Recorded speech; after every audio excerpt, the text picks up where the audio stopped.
قرآن کریم سورہ کاف میں ایک شخص کے 2 باغ غرق ہوئے تھے.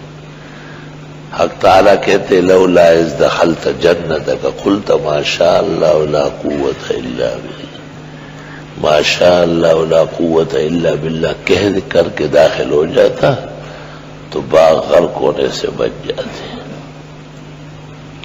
دکان، دفتر، کاروبار، تجارت، گھر اور متعلقہ چیزیں، ما شاء اللہ لا قوت الا باللہ پڑھنے سے آرام آئے گا، حفاظت ہوگی. امام مالک نے اس کی تختی بنائی تھی اور گھر پر لٹکائی تھی اور فرماتے تھے میں اپنے گھر کو جنت کا باغ سمجھتا ہوں اور میں چاہتا ہوں دیر تک میرا گھر آباد و شاد رہے. ما شاء اللہ لا قوت الا باللہ. علماء کہتے ہیں ایک ہی سطر ہونا چاہیے، اوپر نیچے نہ ہو. پڑھنا بھی مفید ہے اور لکھنا بھی مفید ہے.